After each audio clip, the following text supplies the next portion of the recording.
আমরা এখন আছি গাজীরহাট মহাশ্মশানে। যে শ্মশানের এরিয়া দেখতে পাচ্ছেন, এই যে মন্দির, দুর্গা মন্দির, কালী মন্দিরের কাজ চলতেছে। এই যে এই হলো সীতা সাজাচ্ছে। এই যে এই কাঠ একজনের দাওয়ান করবে, এই জন্য এই কাঠ কোটে নিয়ে রাখিছে এখানে।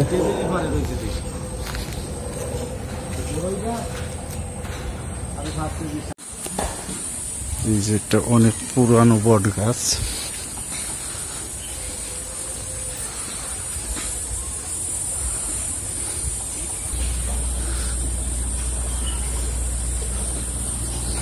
এই যে ঘাট, শ্মশানের ঘাট।